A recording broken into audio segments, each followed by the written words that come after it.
The Supreme Court just let immigration raids continue in Los Angeles, even if agents stop people because of how they look, the language they speak, or the kind of job they do. This isn't a final ruling, but the message it sends, it's huge. Let's break it down. In June, the Trump administration launched sweeping raids across Los Angeles, targeting day laborers, workers at Home Depot, people at bus stops. But a federal judge blocked the raids, saying there was mountains of evidence that they violated the Constitution by relying on race and language alone when stopping people. But the Supreme Court, in a 6-3 split, just lifted that block. Now, that doesn't mean they've decided the case, but it does mean that the raids can go on while the case continues. But still, the conservative majority of the Supreme Court seem to signal where they stand.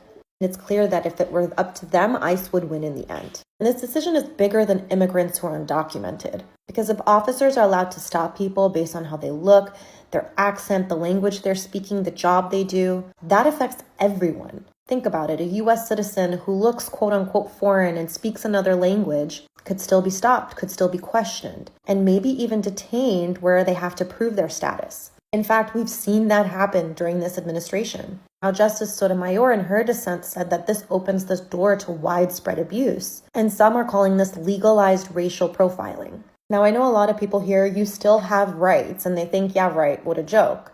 Because let's be real, ICE has not shown that they respect people's rights. It can also be true that rights on a piece of paper might not help you in the moment, but ultimately they do matter. They're why lawyers get cases thrown out. They're why lawsuits can win. They're why judges can sometimes stop deportations. That's why it's critical to know your rights, not open the door to your home without a warrant being presented to you that's been signed by a judge. Stay silent if questioned. Ask for a lawyer before signing anything. Record encounters safely if you can, because that can show abuse. It won't always stop ICE in real time, but they're what keep the fight alive in court. Now again, this decision is temporary for now, but the message is chilling. In America, looking or sounding different is enough to get you stopped.